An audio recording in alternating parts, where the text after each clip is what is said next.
Mohon maaf, kondisi miskin itu bukan berarti kita dihinakan oleh Allah, bukan tentang kayanya, bukan tentang miskinnya, tapi kemuliaan Allah itu diukur ketika keadaan apapun menjadikan kita makin dekat sama Allah. Itu namanya kemuliaan.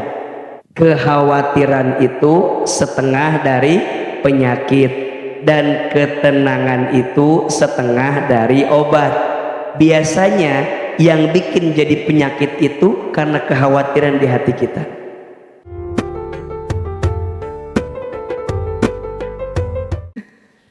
Masya Allah, Bunda, Teteh sayang, bersyukur kepada Allah.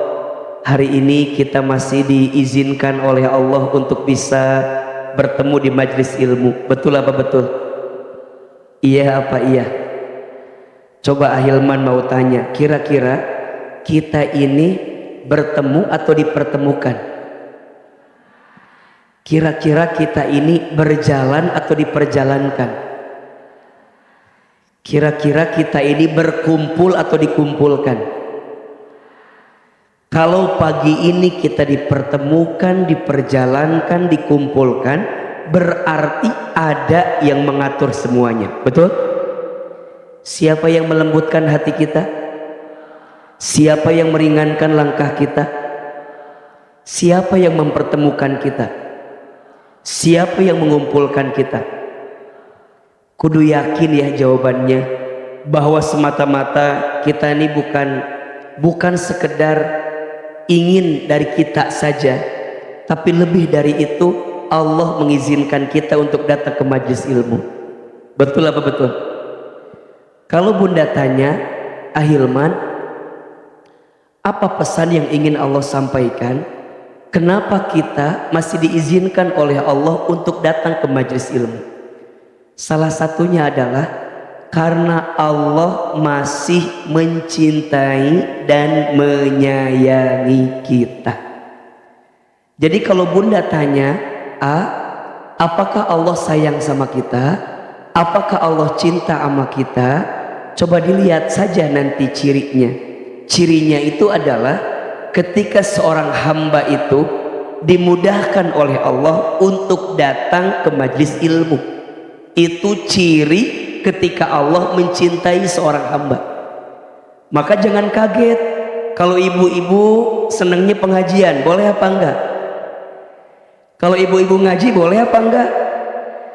Berarti tanda kalau ibu-ibu senang ngaji berarti ibu-ibu sedang dicintai sama siapa? Jelas atau tidak? Maka kebiasaan seperti ini jangan sampai ditinggalkan. Udah tuh jangan berisik, dah ini mah ngomongin yang lain, enggak ini mah ya. Jadi kalau Bunda ya dimudahkan sama Allah, pengen ngaji, datang ke majelis ilmu, berarti ini nikmat atau bukan? Rezeki atau bukan? Masya Allah, ini nikmat dan rezeki yang besar. Betul apa betul? Makanya sering Ahilman sampaikan, ada dua kata yang maknanya beda. Ada nikmat, ada nikmat. Ada apa? Ada nikmat, ada nikmat. Apa bedanya? Yang satu pakai ain, yang satu pakai qaf. Ada nikmat, ada nikmat. Apa bedanya? Kalau nikmat, setiap kebaikan yang Allah berikan kepada kita, yang setiap kebaikan itu menjadi jalan dekat ke Allah, itu namanya apa? Nikmat. Tapi kalau nikmat, setiap kebaikan yang Allah berikan dalam hidup kita tapi gak jadi jalan dekat ke Allah, namanya nikmat. Bahasa lainnya istidraj. Tuh 2 3. Jadi kalau Bunda, Teteh sayang, dikasih sesuatu yang baik-baik, tapi yang baik-baik itu tidak menjadikan jalan dekat ke Allah, namanya nikmat alias istidraj. Maka ingat ya, ukuran kemuliaan dalam pandangan Allah itu bukan diukur dalam dunia, bukan. Jadi kalau ada di antara bunda, teteh sayang, dikasih kekayaan, jadi orang kaya, punten mohon maaf, jadi orang kaya itu bukan ukuran kemuliaan di hadapan Allah Subhanahu wa Ta'ala. Atau mohon maaf, di sini ada yang dikasih kondisinya miskin, mohon maaf, kondisi miskin itu bukan berarti kita dihinakan oleh Allah, bukan tentang kayanya, bukan tentang miskinnya, tapi kemuliaan Allah itu diukur ketika keadaan apapun menjadikan kita makin dekat sama Allah. Itu namanya kemuliaan. Jadi kalau dikasih harta banyak, jadi jalan dekat ke Allah, bagus atau tidak? Itu kemuliaan. Dikasih harta banyak tapi malah jauh dari Allah, itu bukan kemuliaan. Boleh jadi itu cara Allah menghinakan kita dengan harta yang diberikan kepada kita. Ada orang miskin, mohon maaf, miskin, tapi dengan miskinnya menjadikan dia makin dekat sama Allah, mulia dalam pandangan Allah. Jelas atau tidak? So, kira-kira Ustadz mau tanya, pilih ya, pilih mana bunda? Kaya gelisah, miskin tenang.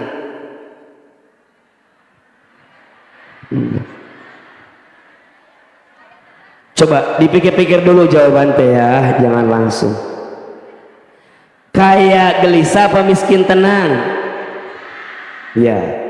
Sekarang pertanyaan kedua ya. Punya suami ganteng menggelisahkan atau abstrak menenangkan?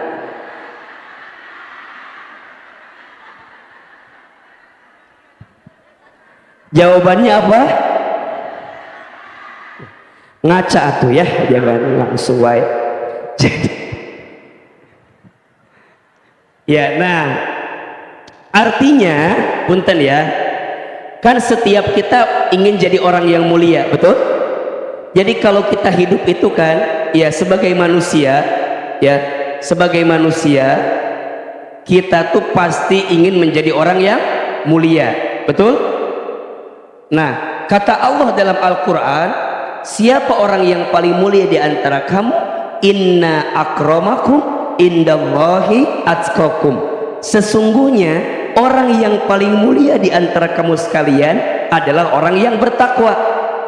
Yang bertakwa. Apa itu takwa? Takwa itu tunduk, taat, patuh kepada Allah, menjalankan semua perintah Allah, meninggalkan larangan Allah, melakukan apa yang Allah cintai, meninggalkan apa yang Allah benci. Bagaimana agar kita bisa dapat ketakwaan ini? Pasti butuh ilmu, betul nggak? Butuh ilmu. Maka wajar orang yang akan diangkat derajatnya oleh Allah dua kategorinya. Yarfa'illahu alladhina amanu minkum walladhina utul ilma darajat. Allah akan mengangkat siapa? Orang beriman di antara kamu sekalian dan berilmu di antara kamu sekalian. Berarti lihat, orang beriman itu akan makin baik imannya kalau ilmunya bertambah, betul? Orang itu ilmunya dikatakan bertambah ketika dengan ilmu itu semakin meningkat imannya kepada Allah. Kira-kira begitu. Maka bunda sayang, teteh sayang, kita tuh belajar bukan hanya untuk tambah pinter. Kalau tambah pinter mah Google lebih pinter dibanding kita, betul? Kalau cuman tambah pinter mah YouTube lebih pinter dibanding kita. Tapi kita tuh belajar biar tambah pinter, dengan pinternya jadi tambah benar. Karena banyak orang yang pinter belum tentu, tapi orang benar pasti. Nah, apa ukuran orang berilmu itu? Semakin dia berilmu makin bertakwa kepada Allah, makin mulia hidupnya, makin baik akhlaknya, dan itulah yang akan mengantarkan kebaikan dalam hidupnya. Berarti bunda sayang, kenapa kita mau ngaji pagi ini? Karena kita pengen dapat kemuliaan dalam pandangan Allah. Betul apa betul? Iya apa iya? sepulang ngaji hidup makin yakin, lapang, nggak gelisah lagi, nggak galau lagi, nggak ngerasa tersakiti terus, nggak paling banyak masalah, nggak ngerasa paling banyak masalah. Kenapa? Karena Allah tuh maha baik. Betul apa betul? Allah itu maha baik. Saking baiknya kita tidak akan bisa menghitung kebaikan Allah subhanahu wa ta'ala. Maka bunda sayang, tolong catat ini baik-baik ya. Status hari Senin. Ya. Ya. Lupa ngomong apa tadi itu ya. Ya. Ya. Ya. Gini ya. Jika saat ini kita masih dikasih masalah yang berat gitu, tapi kita masih mau taat sama Allah, berarti kita masih dikasih nikmat yang besar oleh Allah subhanahu wa ta'ala. Saya ulangi ya, jika saat ini kita dikasih masalah yang berat banget, tapi di saat itu kita masih dikasih kesempatan untuk taat kepada Allah, berarti kita masih dikasih nikmat yang besar oleh Allah subhanahu wa ta'ala. Bunda dikasih masalah, bunda masih mau sholat, berarti bunda masih disayang sama Allah. Bunda punya masalah, tapi bunda masih mau taklim, mau ngaji gitu ya, mau datang ke majelis ilmu, berarti bunda masih disayang sama Allah. Dan ternyata masalah kita tidak seberat apa yang kita khawatirkan. Justru yang sering kali membuat berat itu apa? Kekhawatiran yang kita tanam di hati kita. Betul apa betul? Maka bunda sayang, tolong catat ini ya. Kekhawatiran itu setengah dari penyakit, dan ketenangan itu setengah dari obat. Ulangi. Kekhawatiran itu setengah dari penyakit, dan ketenangan itu setengah dari obat. Biasanya yang bikin jadi penyakit itu karena kekhawatiran di hati kita. Maka mulai hari ini lebih tenang, lebih lembut hatinya. Bunda bilang begini, tenang aja, ada Allah. Coba tuh 2, 3, tenang aja, ada Allah.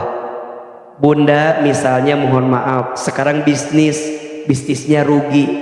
Apa kalimatnya? Tenang aja, ada Allah.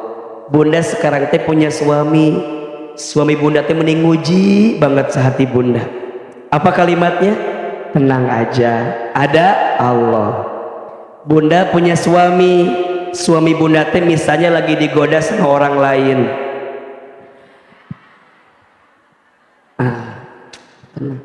Tenang saja, ada Allah. Ingat, coba bunda makin mikirin, coba bunda lagi mikirin ada masalah, emang dipikirin masalah jadi sama selesai atau tidak? Ente kan jadi tambah pusing kan?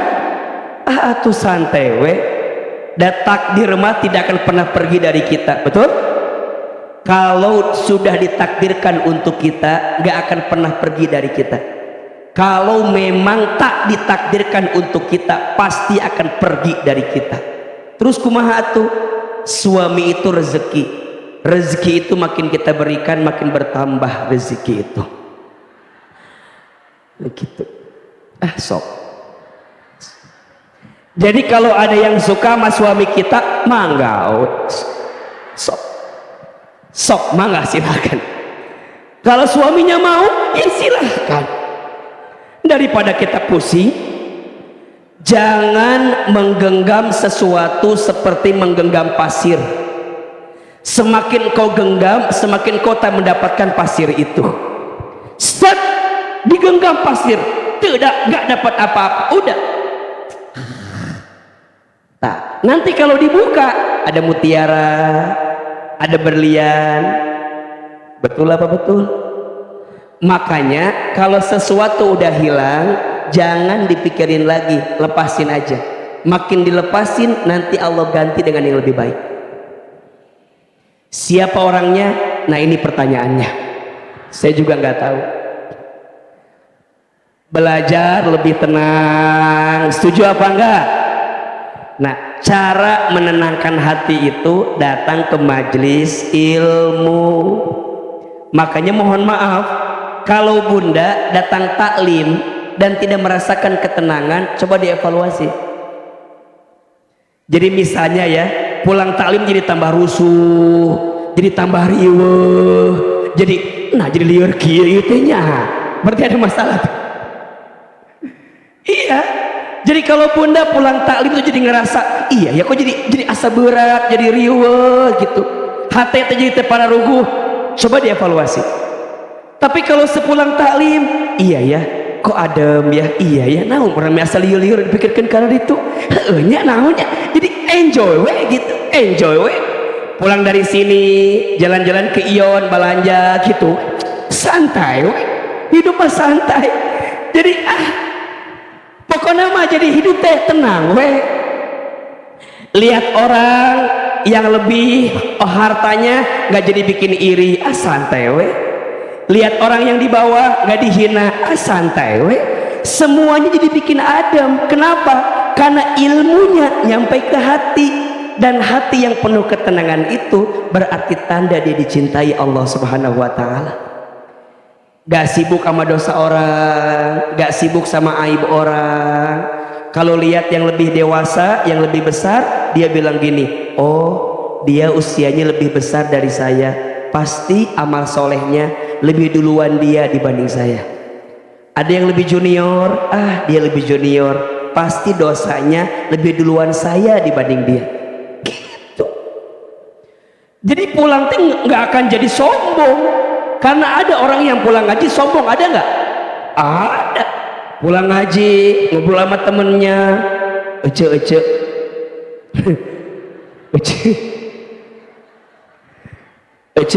naon, kita mah alhamdulillah ngaji cenya, insya Allah kita mah ahli surganya cenya. Terus bunda teh lihat orang teh direndahin, dia mah teu ngaji, dia mah enggak, dia mah enggak sibuk. Ada temennya, tinggalikeun cetuti, tara ngaji cetuti mah, tara ngaji, diajak ngaji teh haroreamu terus, lamun senam jumba, pertama saya tamang ngaji nate. Jadi ya udah ya. Jadi lihat bunda ya, manusia pengen jadi apa? Mulia. Bagaimana cara mulia? Tingkatkan takwa. Bagaimana agar takwa terus bertambah? Tambahin ilmu. Berarti bunda sayang, setiap langkah bunda datang ke tempat ini insya Allah mengantarkan kemuliaan dalam hidup kita. Mau hidupnya tambah mulia? Mau mulia di hadapan Allah? Mau diangkat derajat depan Allah? Mau. Bunda sayang, jangan ngejar kemuliaan depan manusia. Capek.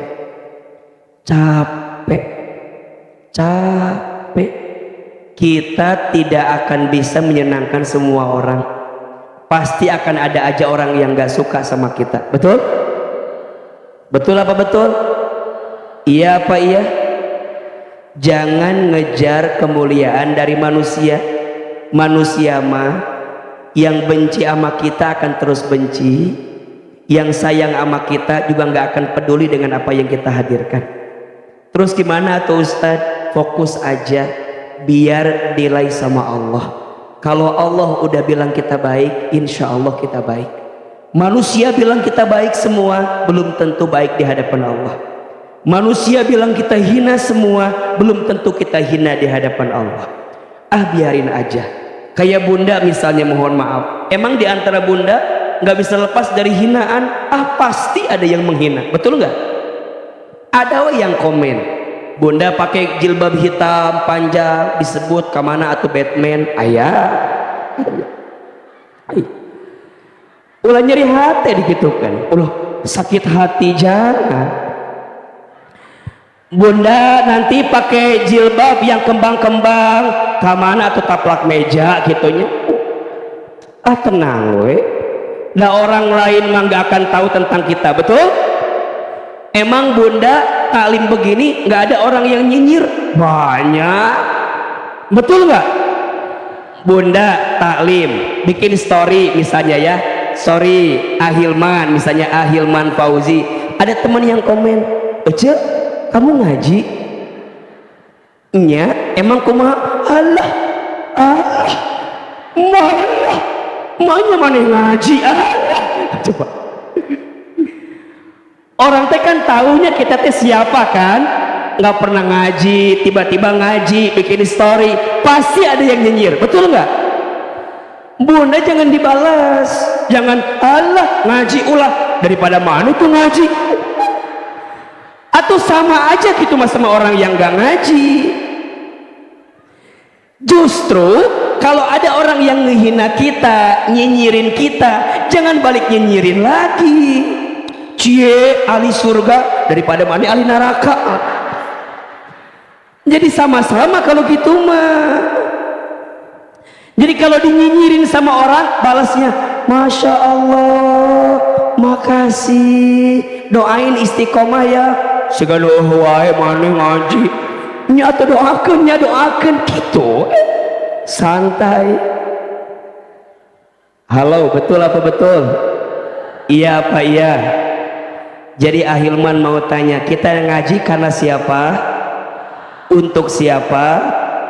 Dan cirinya kalau bunda ngaji karena Allah, dipuji tidak terbang, dicaci tidak tumbang. Tuh 2 3, dipuji tidak terbang, dicaci tidak silau dengan pujian, tidak galau dengan cacian.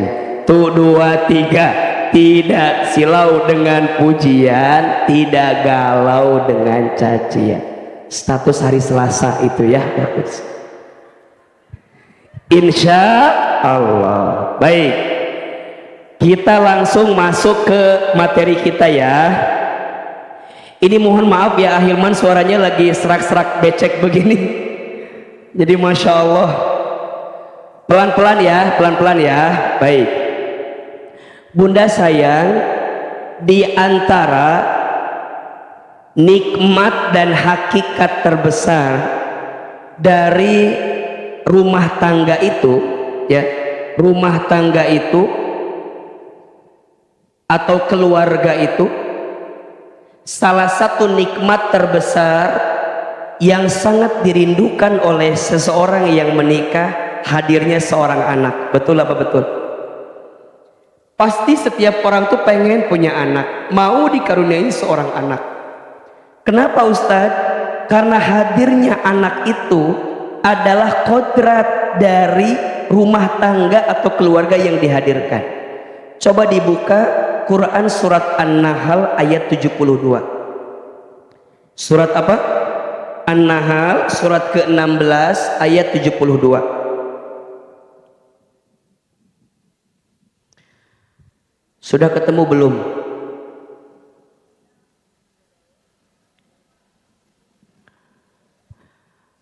Surat apa? An-Nahl ayat berapa? 72. Perhatikan dengan iman ya. A'udzubillahi minasyaitonirrajim. Wallahu, dan Allah ja'ala lakum, menjadikan untuk kamu sekalian, min anfusikum, dari jenis kalian sendiri, azwaja, pasangan, wa ja'ala lakum, dan menjadikan untuk kamu sekalian, min azwajikum, dari pasangan kamu sekalian, apa? Banina, anak, wahafadatan, dan cucu keturunan, warazaqakum minat thayyibat, dan rizki bagi kamu sekalian dari sesuatu yang baik. Perhatikan ke sini. Berarti yang namanya rumah tangga itu, yang namanya keluarga itu, ketika dia bersama, salah satu tujuan yang diinginkan itu hadirnya seorang anak. Betul? Dan ini keniscayaan. Sekaligus ini menjawab pendapat sebagian yang mengatakan, sekarang tuh lagi apa kemarin tuh? Nah itulah pokoknya Maya. Sebagian yang menyebutkan tentang child free, tidak mau punya anak dan seterusnya. Dalam pandangan Islam, maka paham ini sebenarnya mengingkari kodrat, nikmat dan rezeki dari Allah Subhanahu wa ta'ala. Jelas atau tidak? Karena yang Allah mau, yang Allah ingin ketika seseorang berumah tangga itu punya anak, berarti hadirnya anak itu ketentuan siapa? Kehendak siapa? Nah, kalau kita bilang tidak mau punya anak, ya ingat ya, bukan menunda punya anak, ini beda konteks. Ada tidak mau punya anak, ada menunda punya anak, sama apa beda? Beda. Kalau tidak mau punya anak berarti dia mikir nggak mau punya anak. Tapi kalau menunda punya anak karena ada kondisi tertentu sehingga membuat dia memilih untuk tidak punya anak dulu karena ada alasan tertentu. Jelas atau tidak? Kalau menunda untuk punya anak karena ada alasan tertentu boleh. Tapi kalau punya paham tidak mau punya anak, ini bahaya. Kenapa? Karena mengingkari kodrat, nikmat dan rezeki dari siapa? Jelas sampai di sini? Jelas sampai di sini? Berarti yang namanya anak itu rezeki atau bukan? Yang namanya anak itu nikmat atau bukan? Nikmat. Dan Allah yang menjadikan itu ada, Allah yang menciptakan itu ada, dan Allah yang memberikan itu ada. Sekaligus juga ini menguatkan untuk kita, bagi siapapun di antara bunda teteh sayang yang boleh jadi belum diberikan amanah punya anak, jangan khawatir dan jangan juga putus asa, karena ini adalah bagian ketentuan dari Allah Subhanahu wa ta'ala. Allah tahu mana yang terbaik untuk kita, Allah tahu seperti apa yang terbaik untuk kita. Maka jangan berkecil hati, jangan berkecil. Ada yang tanya, kan kalau kita nggak punya anak nanti kita nggak dapat doa kalau ketika kita mati, ketika kita meninggal. Punten bunda sayang, yang dimaksud dalam hadis itu, idza mata ibnu adam in qata'a amaluhu illa min thalathin, apabila manusia meninggal terputus semua amalnya kecuali 3 perkara. Yang pertama, sodakotin jariyatin, sedekah jariah. Yang kedua, awe ilmin yuntafa'u bih, ilmu yang bermanfaat. Yang ketiga, waladin solihin yad'ulah, anak soleh yang mendoakan. Tolong catat di sini ya, yang dimaksud dalam hadis itu, yang dimaksud dengan walad itu bukan hanya anak kandung. Kalau anak kandung bahasa Arabnya ibnin atau ibnun. Kalau walad berarti anak manusia secara keseluruhan. Contoh, saya dosen, saya punya mahasiswa. Mahasiswa saya itu disebut dengan walad. Kalau nanti saya wafat dan mahasiswa saya mendoakan saya, maka dia menjadi mahasiswa yang soleh, maka doanya sampai. Itu masuk kategori waladin solihin. Jelas apa enggak? Jelas apa enggak? Saya punya bisnis, saya punya klien, saya wafat, klien saya soleh, mendoakan saya, maka doanya sampai. Karena klien saya itu apa? Waladin solihin. Jelas atau tidak? Saya punya teman, saya meninggal, teman saya soleh, mendoakan saya, maka doanya sampai. Itu masuk kategori apa? Waladin solihin. Apa poinnya? Selama kita hidup, bertemanlah dengan teman yang soleh, karena teman yang soleh itu doanya akan sampai kepada kita. Jelas atau tidak? Maka mohon maaf ya, jangan kemudian merasa putus asa, merasa khawatir ketika Allah belum karuniakan kepada kita seorang anak dalam rahim kita, karena barangkali Allah menghadirkan banyak anak-anak yang lain, anak didiknya, anak asuhnya, anak yang dibesarkan dalam kebaikannya, itu juga anak yang Allah berikan kepada kita. Maka anak itu nikmat dari Allah Subhanahu wa ta'ala, titipan dari Allah. Kalau anak itu titipan, berarti satu saat akan diambil lagi atau tidak? Kalau anak itu nikmat amanah dari Allah, berarti satu saat akan diminta pertanggungjawaban atau tidak? Akan. Maka nanti bunda sayang yang dirahmati Allah ya, orang ketika nanti punya anak, anak itu lahir, yang menentukan seperti apa anak itu ke depannya adalah siapa? Orang tua. Siapa? Kullu mauludin yuladu 'alal fitrah. Setiap anak yang lahir itu lahir dalam keadaan fitrah. Fa abawaihi, maka orang tuanya lah yang membuat anak itu Yahudi, Nasrani, Majusi. Seperti apa A, B, C anak itu tergantung orang tua. Berarti jadi orang tua itu butuh ilmu atau tidak? Jadi orang tua itu butuh bekal atau tidak? Jadi orang tua itu butuh amunisi atau tidak? Oke, pertanyaannya, Ustadz, setiap orang tua pasti pengen punya anaknya yang soleh, betul? Maka saat anak itu lahir, bahkan sebelum lahir, sebenarnya peran orang tua itu besar. Pertama, kita tuh kudu cari calon pasangan yang bisa mengantarkan kita punya keturunan yang soleh dan soleha. Maka bunda sayang yang hari ini punya anak remaja, punya anak yang udah mulai dewasa, bunda tuh berhak loh untuk kemudian mencarikan calon pasangan buat anak kita. Cari gimana bebetnya, gimana bibitnya, gimana bobotnya, betul? Kata Nabi, nikahilah seseorang itu pertama lihat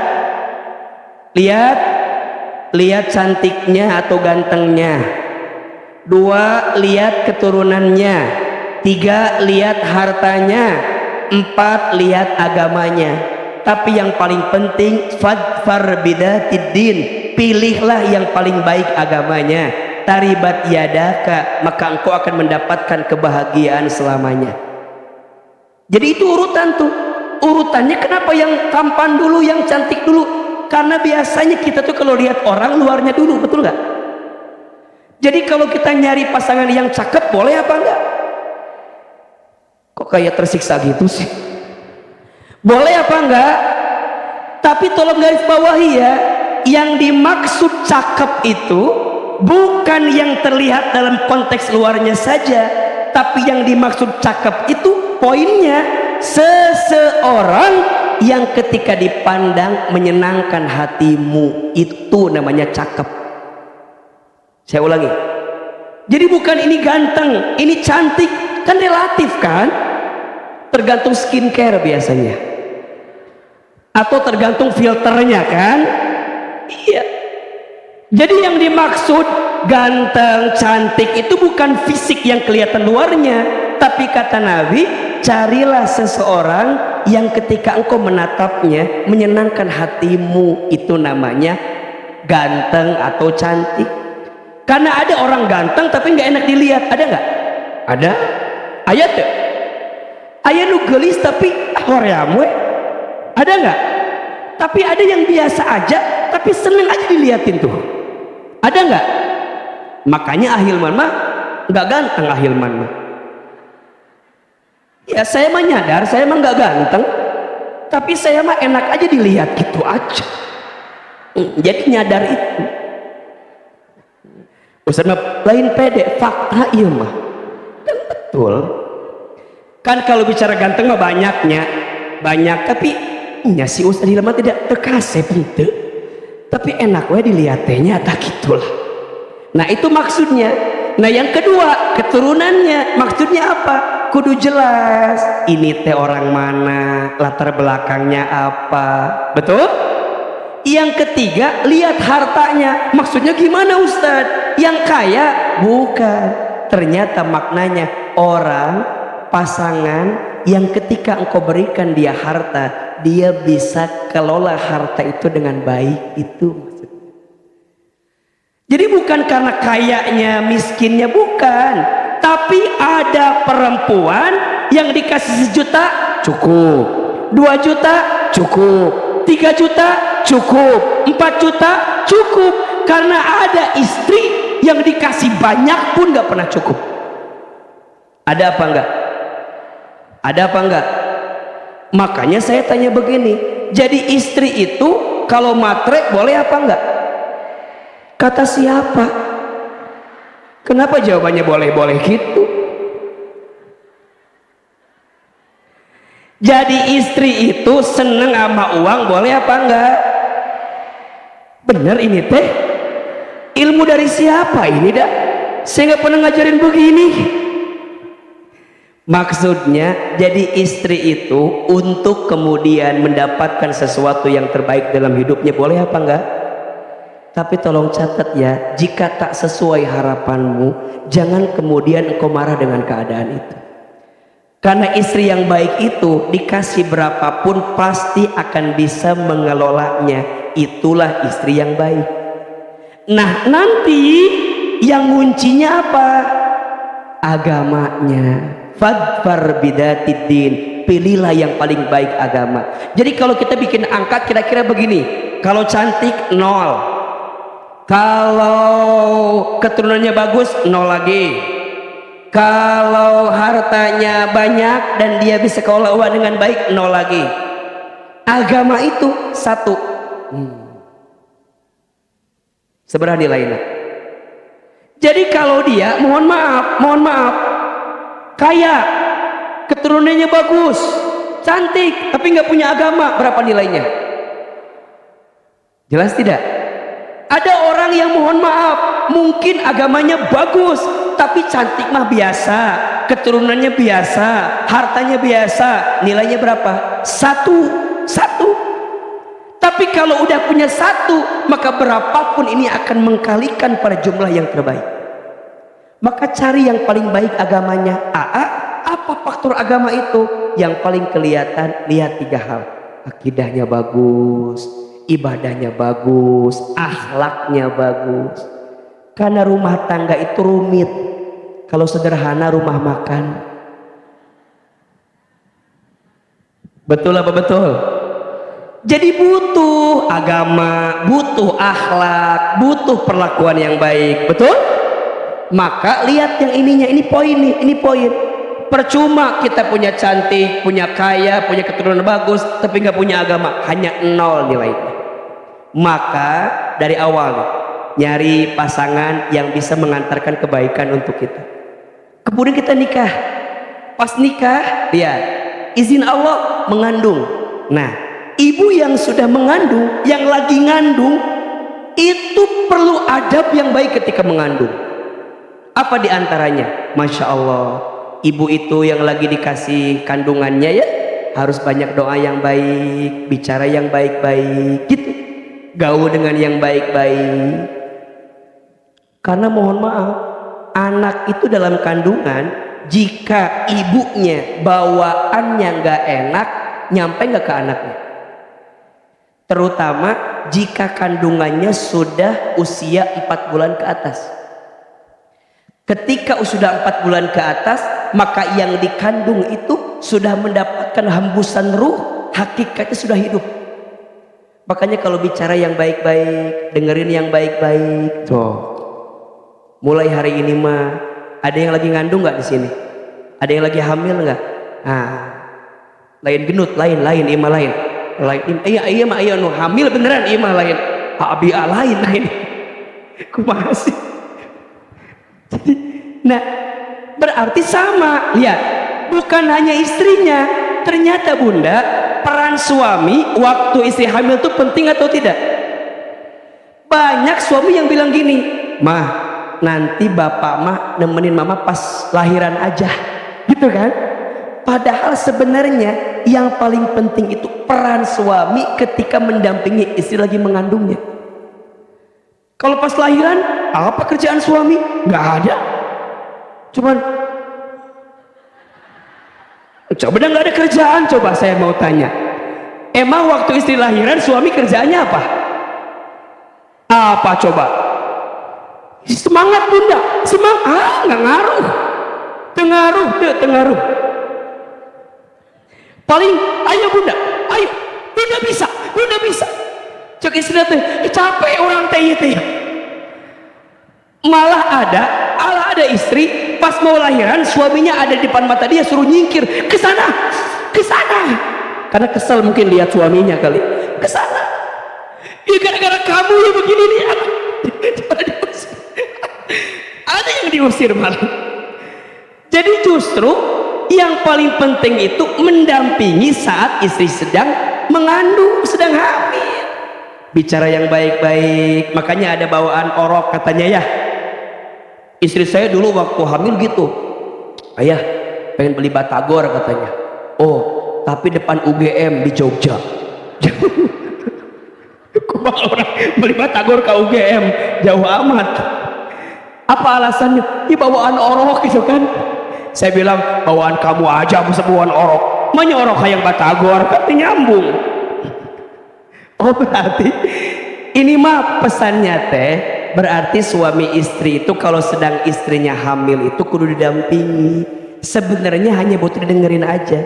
Makanya para suami kalau istri pas ngandung punya minta macam-macam, iyain aja. Pak, mama bikin candi, ya oke. Mau pokoknya iyain aja. Karena hakikatnya bukan pengennya, tapi pengen didengerinnya. Betul nggak? Lahir anak, bapak azanin anak. Pas anak lahir, apa di antara sunnah muakkadah yang perlu kita hadirkan? Akikah. Kullu gulamin murtahinun bi aqiqatihi. Setiap anak yang lahir itu tergadai dengan apa? Akikahnya. Maka jika orang tua mampu di saat itu langsung akikah. Kalau anak laki-laki kambingnya berapa? 2. Kalau anak perempuan 1. Sok sembelih eta kambingnya, niatkan untuk Allah, menembus gadaian dari Allah. Kenapa? Karena anak anugerah dari siapa? Setelah menyembelih kambing, dicukur rambutnya, dikasih nama. Nah, nama itu doa. Maka cari nama yang baik buat anak kita. Betul apa betul? Ini mah kadang-kadang saking malasnya orang tua ngasih nama tuh sesuai dengan bulan lahir. Kalau lahirnya Januari namanya Januar, kalau Februari Febri, kalau Maret Mary, kalau April Aprilia, kalau Mei ya. Kalau Juni Yuni, kalau Juli, kalau Agustus, kalau September, kalau Oktober, kalau November, kalau Desember. Kan hafal kita juga. Jadi sesuai dengan bulan lahir biasanya mah. Oh sebaiknya gimana? Cari nama yang ada dalam Al-Quran, tapi yang artinya bagus. Ini mah ada yang begini, nama anak aku dari Al-Quran. Apa anak teh? Musyrikatun Baqaratun katanya. Di Qurannya eta di Quran ayatnya musyrik jeung Baqarah aya. Musyrik artina jelema musyrik, Baqarah sapi betina. Manya atuh anaknya sapi betina. Ada namanya teh gini, nama anakku mah dari nama surat apa? Al-Fil. Terus cenanya Al-Fil Kabir katanya. Al-Fil teh kan gajahnya, Kabir kan besar. Pas keluar teh awakna meni gede pisan. Sesuai doanya berarti gajah besar. Cari nama teh yang doa. Kan banyak gak? Banyak. Izin Allah ya. Hilman dikasih nama teh sama orang tua teh alhamdulillah kalau dilihat arti mah lumayan lah. Hilman Fauzi Nugraha. Hilman itu sumber kelemah lembutan. Fauzi itu pemberian. Nugraha itu anugerah. Jadi orang tua kami tuh pengen ini anak laki-laki punya hati yang lembut yang akan dikasih hadiah berupa anugerah dalam hidupnya. Tuh. Sesuai kan? Alhamdulillah akhirnya tegalak, tegede amak. Alhamdulillah ya. Berarti sesuai. yang lucu namanya lemah lembut, tapi hoak-hoakan wae tah, berarti ada yang salah. Satu kali ada cerita di sana tah, tetangga saya Bu, masya Allah, nama anak kita ada 7, diambil dari ujung surat Al-Fatihah. Anak pertama Rohim, anak kedua Alamin, anak ke-7 teh namanya Dolin. Nah eta pas manggil kan hesenya 7 orang hese kan, Rohim, Alamin, hese, langsung we Al-Fatihah, datang semua, masya Allah. Jadi ya orang macam-macam ya ngasih nama. Kadang ada juga yang ngasih nama teh sesuai dengan nama bapak sama ibu. Kalau bapaknya Abbas, ibunya Kokom. Nuk itu ge aya nama teh aya. Tah. Jadi anak teh ya tanggung jawab siapa? Orang tua. Jadi peran orang tua penting atau tidak? Nanti bunda sayang mohon maaf ya, anak itu dalam kehidupan orang tuanya berpotensi ada 4 statusnya. Ada berapa? Jadi anak itu nanti akan tumbuh statusnya jadi 4. Yang pertama, anak itu jadi perhiasan bagi orang tuanya. Jadi apa? Sesuatu yang membanggakan bagi orang tuanya. Bunda, teteh sayang, kita tuh suka bangga sama anak kita kan, ya enggak? Anak kita baru bisa bicara ayah, bunda, seneng enggak? Anak kita baru belajar berdiri, seneng apa enggak? Kemana-mana cerita gitu kan. Ustadz, alhamdulillah anak aku mah ranking 3. Oh masya Allah, dari berapa orang? 3 orang. Tapi dia tetap bangga juga, ada kebanggaan lah pokoknya mah, cerita gitu. Dulu ya bunda mohon izin, mohon maaf, kan sekarang udah ada HP-nya, kadang-kadang anak bicara dikit divideoin gitu ya, baru bisa makan dikit divideoin. Ada kebanggaan, ketemu sama siapapun itu yang kita bicarakan, kebanggaan jadi perhiasan. Yang kedua, anak itu bisa menjadi apa? Penenang hati, penyejuk mata, qurrata a'yun. Apa? Qurrata, apa itu qurrata a'yun? Penyejuk hati, penyejuk mata. Biasanya kita secapek apapun di luar, pulang ke rumah bisa hilang capeknya kalau lihat apa? Betul? Saya waktu awal-awal punya anak, pulang ke rumah yang dicari bukan istri saya, yang dicari siapa? Anak saya. Bunda, mana Yasmin? Anak saya namanya yang pertama Yasmin. Kata istrinya, kata istri saya, kenapa nggak nyari bunda? Terus ayah di dia mana? Emang nggak ada ayah, beda ayah. Gitu cerita temernya. Tapi akhirnya nggak pernah gitu, tara kita namanya. Bunda punya anak 2, punya anak 3. Bicara capek pasti capek, tapi nikmat atau enggak? Qurrata a'yun. Punten, suami istri pasti ya ada konfliknya, ada masalahnya, ada beda pendapatnya. Ada nggak kira-kira? Dan biasanya yang mengakurkan siapa? Karena anak, betul? Anak bisa jadi qurrata a'yun. Seorang ayah banting tulang, tulang banting, kaki di kepala, kepala di kaki, kesana kemari mencari alamat. Capek dia kerja, tapi terasa nggak capek karena buat siapa? Qurrata a'yun. Anak jadi penyejuk hati, penyejuk mata. Nah yang ketiga, nauzubillah ya, yang ketiga, anak itu bisa menjadi fitnah bagi orang tua. Jadi apa? Anaknya bikin salah, yang ditanya siapa? Ini anak siapa sih? Betul nggak? Anaknya bikin kriminal, yang orang lain cari siapa? Orang tua. Anak bisa jadi fitnah bagi orang tua. Dan yang keempat, naudzubillah summa naudzubillah, anak bisa jadi musuh bagi orang tua.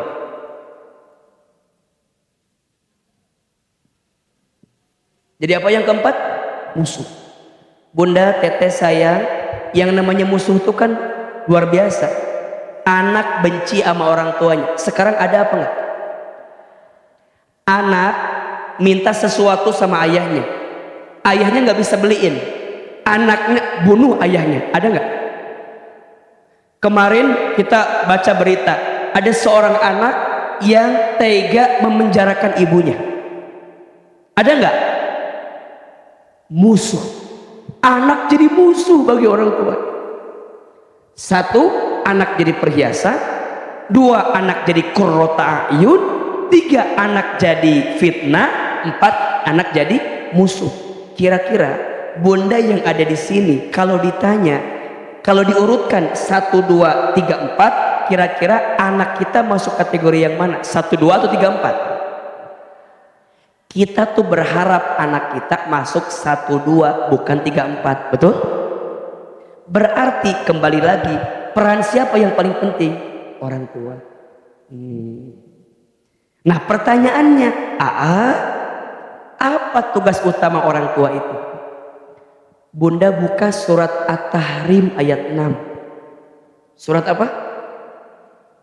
At-Tahrim ayat 6. Oke. Coba Bunda buka. At-Tahrim itu surat keberapa?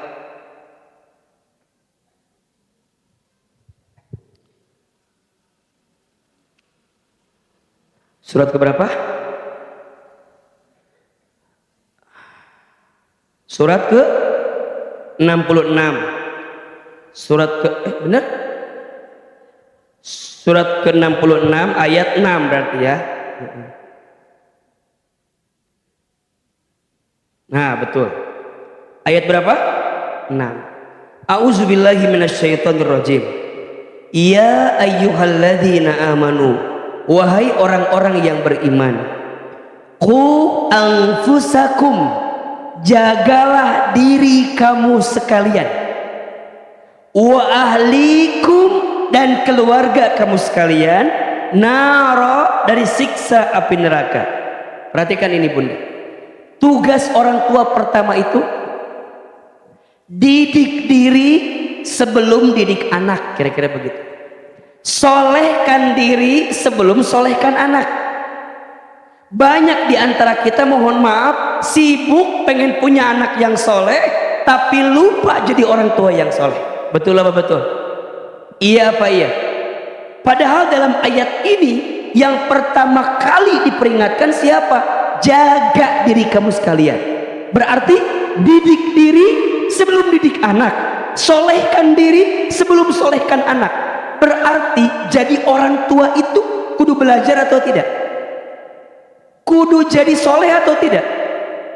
Bukan semata-mata agar anak kita soleh, bukan.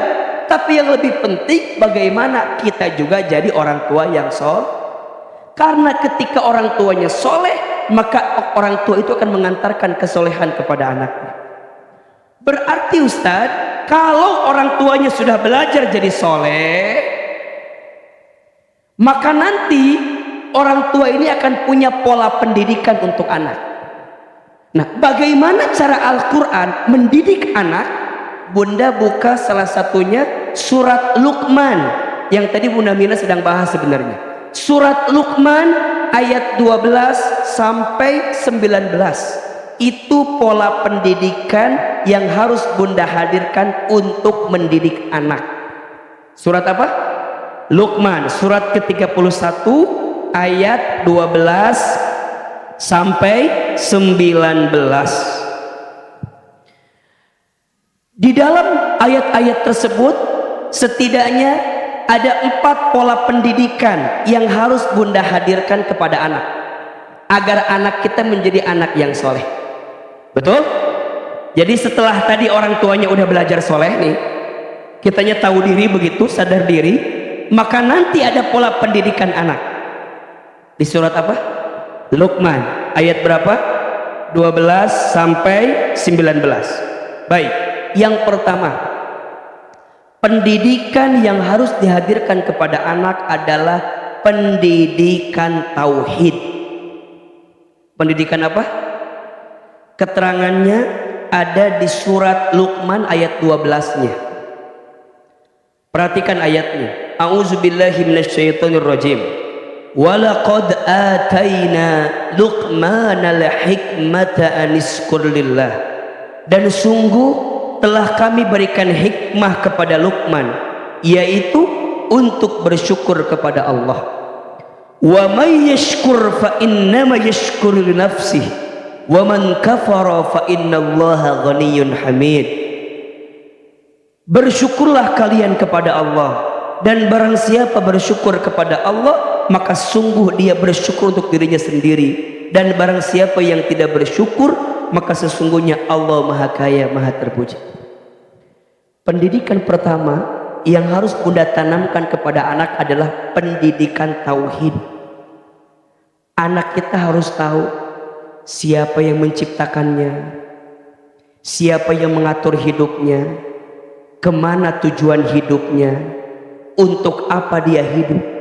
Jawabannya semua untuk Allah. Siapa yang menciptakan anak kita? Allah. Siapa yang mengatur hidup anak kita? Allah.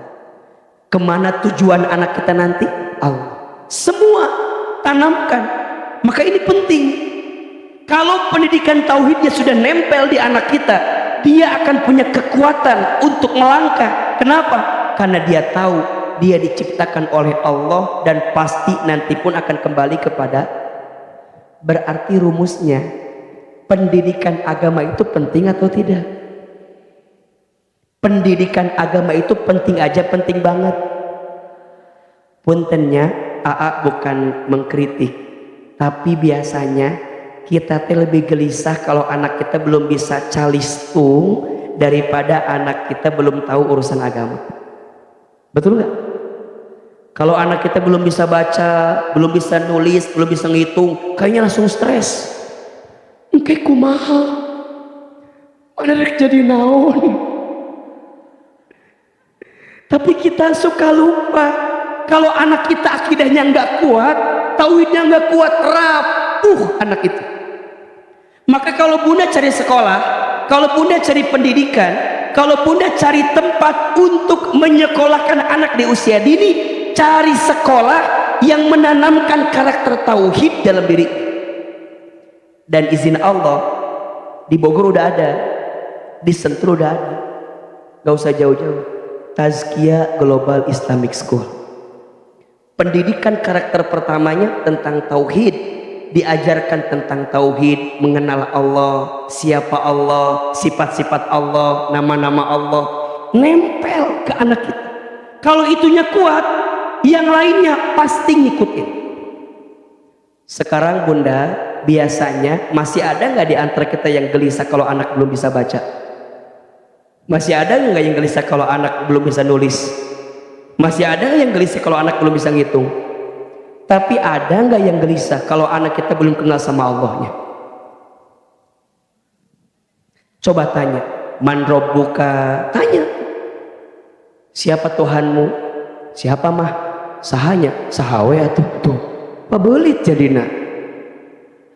Man nabiyuka? Siapa nabimu? Nggak tahu. Aina kiblatuka? Kemana kiblatmu? Nggak tahu. Ma imamuka? Apa panduan dalam hidupmu? Nggak tahu. Rukun Islam ada berapa? 5 mah, 6 ah, 5 ah, 6 ah, 5 ah. Jadi debat. Rukun iman ada berapa? Debat panjang. Akidah tauhid penting atau tidak? Cari, ini pendidikan utama pertama. Akidahnya kuat, tauhidnya kuat, mantap. Baginda Nabi Shallallahu Alaihi Wasallam ketika berdakwah di Mekah pertama kali, yang ditanamkan apa? Tauhid. Yang dikuatkan kepada para sahabat apa? Tauhid, akidah yang kuat. Kalau ininya kuat, tauhidnya kuat, maka akan kuat semuanya. Karena dia yakin tuh. Makanya sekarang kan ada penyakit banyak tuh anak-anak sekarang tuh. Insecure, overthinking. Ada nggak yang begitu tuh? Insecure yang minder, stres, frustasi, ya kan? Kalau temennya berprestasi, dianya iri. Kalau temennya duluan nikah, dia stroke ringan. Ada tuh. Kenapa stres? Ini apa coba masalahnya? Tauhid, akidah yang kurang. Makanya mohon maaf, ada yang bunuh diri, ada yang stres, ada yang frustasi, nauzubillah. ujungnya narkoba, nauzubillah. Ini karena apa? Awalnya tauhid yang kurang, akidah yang kurang. Maka pastikan pendidikan pertama adalah apa? Tauhid dan akidah. Yang kedua, pendidikan yang harus dihadirkan adalah pendidikan akhlak. Pendidikan apa? Akhlak. Akhlak kepada siapa saja? Ada 3 di ayat ini. 1, akhlak kepada Allah. 2, akhlak kepada orang tua. 3, akhlak kepada diri sendiri. Akhlak kepada Allah. Lihat surat Luqman ayat 13. Wa idz qala Luqman libnihi wa huwa ya'idhuhu ya bunayya la tusyrik billah innasyirka la dzulmun azim. Akhlak yang pertama sama Allah. Dan ingatlah ketika Luqman berkata kepada anaknya, ketika dia memberi pelajaran kepada anaknya, wahai anakku, janganlah engkau mempersekutukan Allah. Tauhid lagi. Maka akhlak yang pertama, dia fokus melakukan apa yang Allah cintai, meninggalkan apa yang Allah benci. Yang kedua, akhlak kepada orang tua. Ingat, ridallah fi ridal walidain wa sukhtullah fi sukhtil walidain. Ridhonya Allah ada pada ridhonya orang tua, murka bencinya Allah ada pada murka bencinya. Ayat ke-14-nya, wa wassaynal insana biwalidayhi hamalathu ummuhu wahnan ala wahni wa fisaluhu fi amain anishkurli wali walidayka ilayyal masir. Dan kami perintahkan kepada manusia agar berbuat baik kepada kedua orang tuanya. Ibunya telah mengandung dalam keadaan lemah yang bertambah-tambah dan menyapihnya dalam usia 2 tahun. Bersyukurlah kepadaku dan kepada orang tuamu, hanya kepada Allah lah kamu akan dikembalikan. Bunda perhatikan, sekarang yang namanya anak, banyak gak yang gak sopan sama orang tuanya? Banyak gak anak sekarang yang lupa sama orang tuanya? Nauzubillah, ada gak anak yang durhaka sama orang tuanya? Maka bunda tanamkan ke anak kita untuk memuliakan orang tuanya.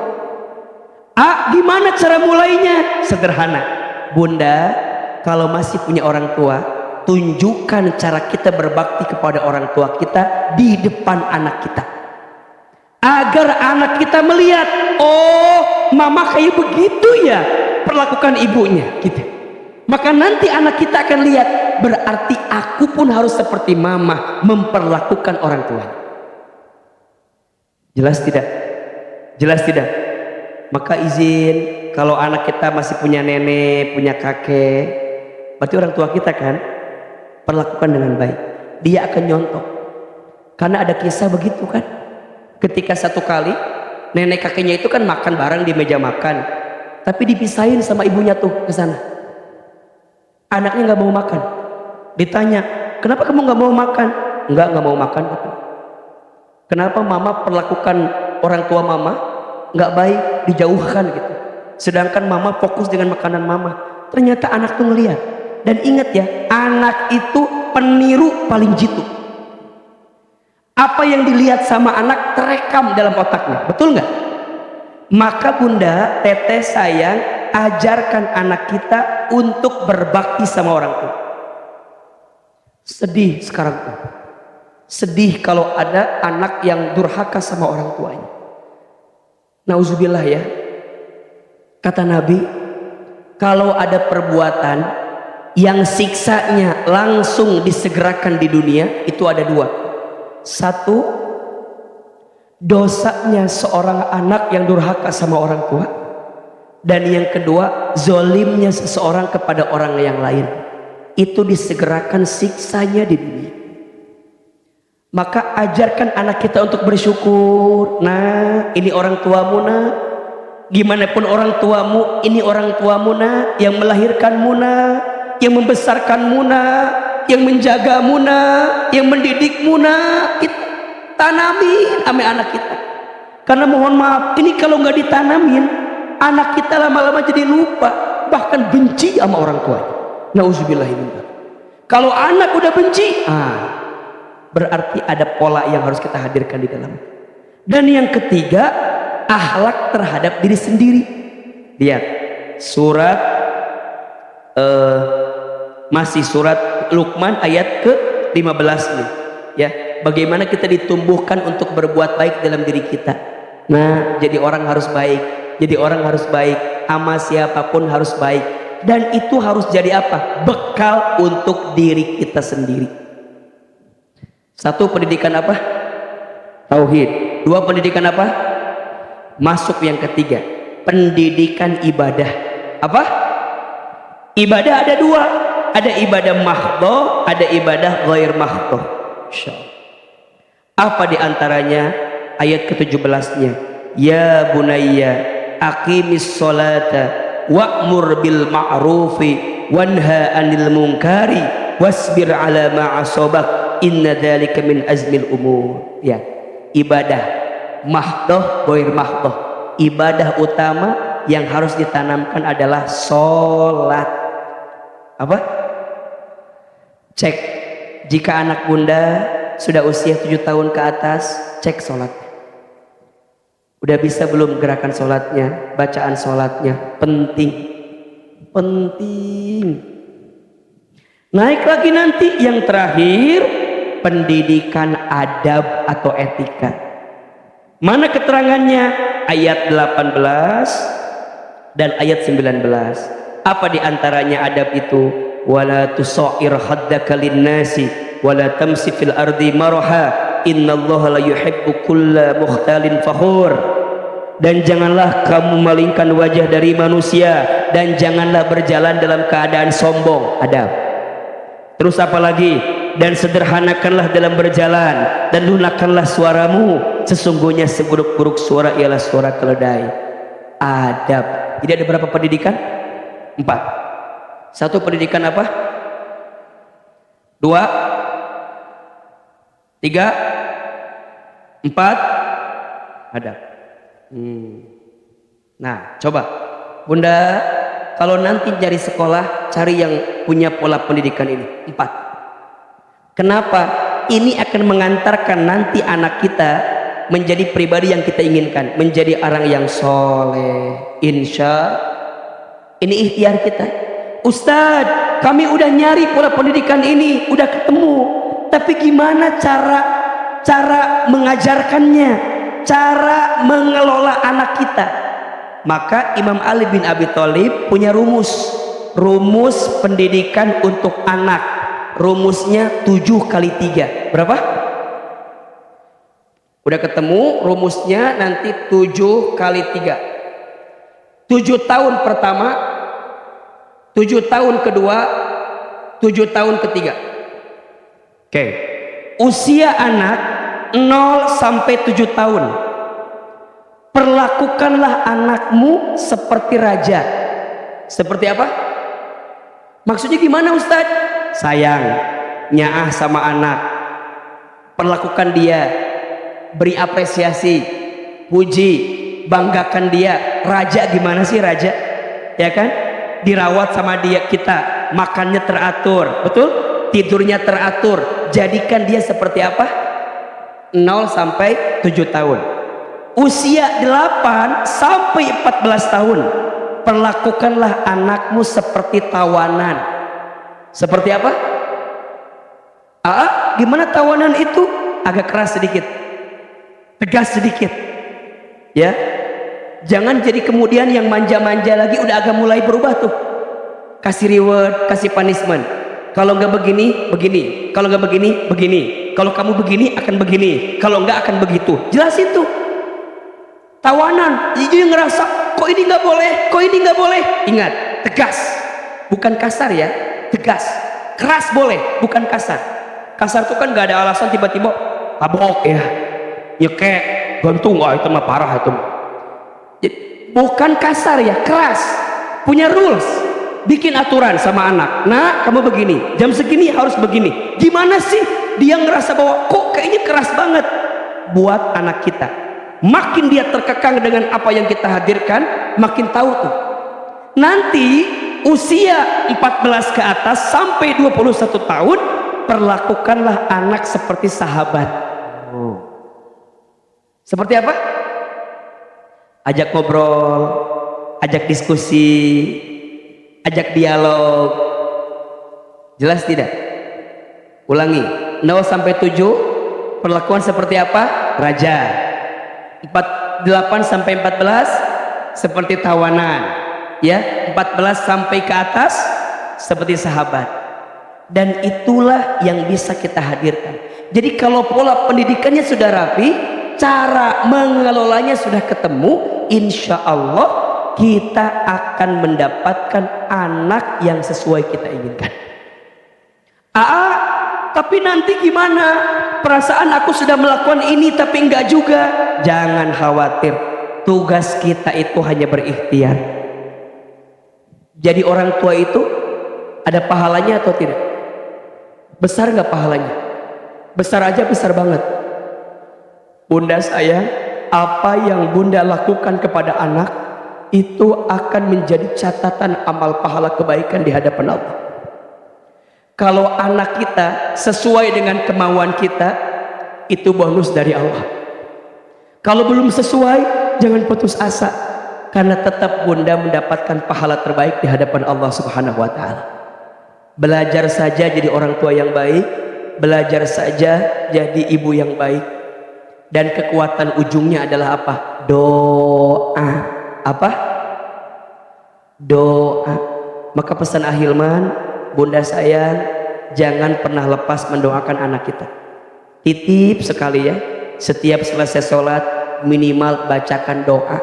Salah satu doa yang diajarkan doanya Nabi Ibrahim untuk keturunannya, dan semua keturunan Ibrahim itu bagus semua, jadi nabi bahkan.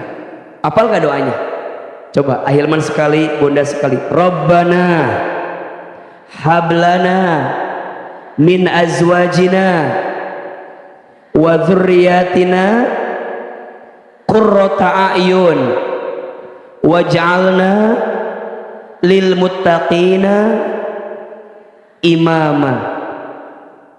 Ikhtiarnya sudah, doanya sudah, pola pendidikannya sudah, tinggal praktekin. Dan biasanya prakteknya itu sulit alias susah, makanya harus betul?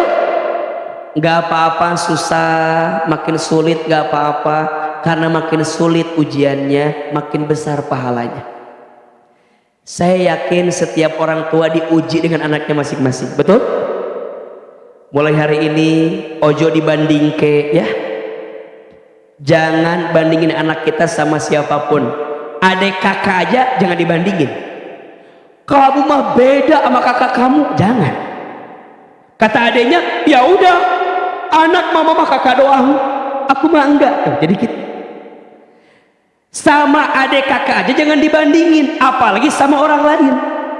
Nah, tuh lihat anak teman mama mah, anaknya Bu Tuti, wih, pintar, ini, nih, nari kamu ini bodoh-bodoh amat, sakit itu teh. Makanya kalau lagi kesel mendingan diam. Dasar anak monyet. Kata anaknya, berarti mamanya monyet. Bunda, punten ya, tanpa sadar kadang makin banyak bicara makin salah. Betul nggak? Bunda ngomong gini sama anak, nah, kamu teh ngertiin mama tuh. Mama teh ngandung kamu, ngelahirin kamu, ngebesarin kamu, nyekolahin kamu, mama teh capek. Kata anak ibu, suruh siapa Pak? Nah, aku menganyuruh mama begitu. Iya ya, jadi salah kita. Coba Bunda bilang gini, nah, ngertiin mama. Pertanyaan saya, yang harus ngerti itu kita apa anak kita? Coba tolong jawab. Yang harus ngerti itu kita apa anak kita? Yang harus pertama ngerti itu kita dulu. Anak kita mah lahirnya juga belakangan dari kita, betul?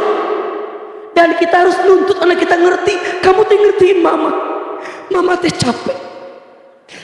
Mana ayah kamu banyak masalah lah, mama teh capek. Jadi anak teh di orang nuliur kieunya itu perasaan mah yang salah ibu saya. Punten, bunda nganterin anak ke sekolah. Saya mau tanya, pas bunda nganterin ngomel nggak? Atau bunda tuh nganterin sambil, nah yang pinter di sekolah ya, yang rajin ya Nayana ya, kalau ada guru sopan ya Nayana ya, kamu nanti mama doain jadi anak yang pinter. Nah begitu kalimatnya, atau kalimatnya tuntutan yang lainnya? Dengerin ya Naya, dengerin ya, nanti itu ya di sekolah itu ya, dengerin, mama lagi pusing, dengerin ya, dengerin. Coba bayangin bunda, si anak teh mau ujian, mau ngerjain PR, mau sekolah, di mobil selama di jalan kok bunda diceramahin, jadi seakan-akan pelampiasan. Bunda teh kesel sama suami, kenapa ke anak bunda pelampiasannya? Mama teh lagi sakit sama bapak kamu dengerin mama ya. Udah bunda, saya mohon izin sekali ya, kalau bunda ada masalah sama pasangan, kalau bisa mah jangan nunjukin masalah depan anak kita. Biarkan anak kita tuh bersih dengan segala kebaikannya.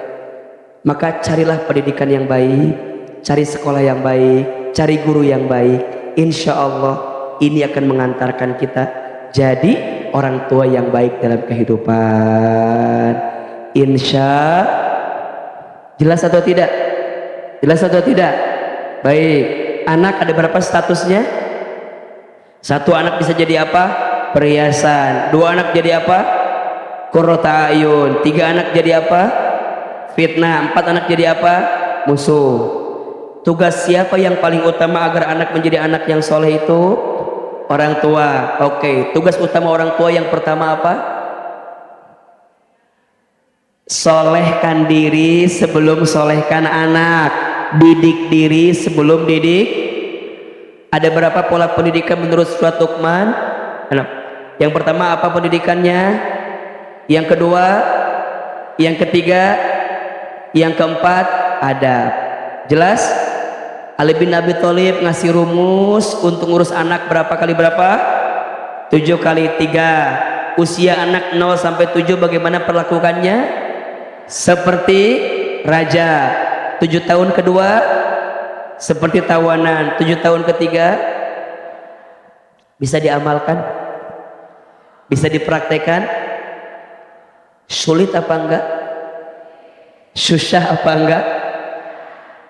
Hari ini ada ilmunya tidak? Ada manfaatnya?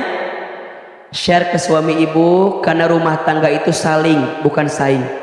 Gak bisa sendirian. Ibu itu sekolah pertama, kepala sekolahnya ayah. Maka ayah bukan sekedar ATM berjalan. Kalau butuh duit baru bilang sama ayah, jangan. Ayah harus terlibat pendidikan anak di rumah kita. Setuju? Mudah-mudahan semua anak-anak kita menjadi anak yang soleh dan solehah. Barangkali itu yang bisa disampaikan.